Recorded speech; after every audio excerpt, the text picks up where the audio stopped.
Sinisimulan kong mag-rush. Sinisimulan kong gumawa ng assignment sa room. Pero guys, hindi ako yun. Kaklase ko yun. Tapos ayun, pinapakita ko lang siya yung view sa second floor. Kasi guys, second floor kami mga senior high. And ayun, sino ka dyan? Tapos ito, umaga dyan guys. Wala pang mga klase ko kasi it's around mga 6:30 ganun. And ayun, kung makikita dyan, nagkakalkal ako ng bag kasi kinukuha ko yung notebook ko dyan. At ako yung magsisimula ng mag-rush.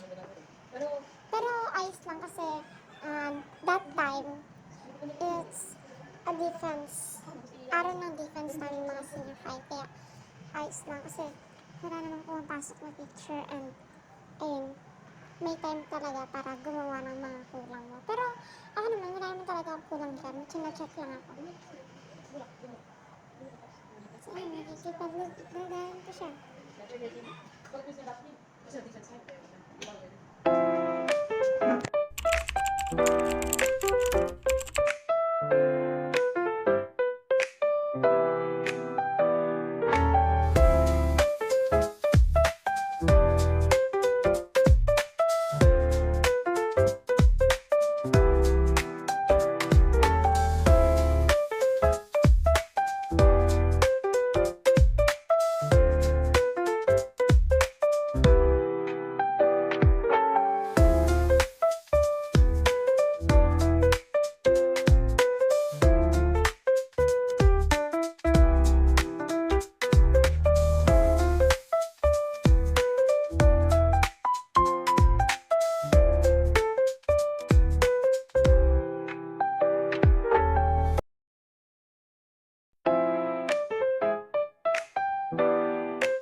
Guys, vacant time namin. So, wala talaga kaming ginagawa sa mga oras na to.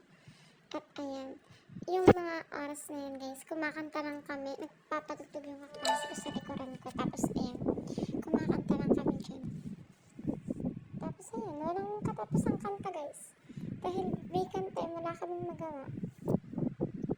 Magsawa kayo. Diyan.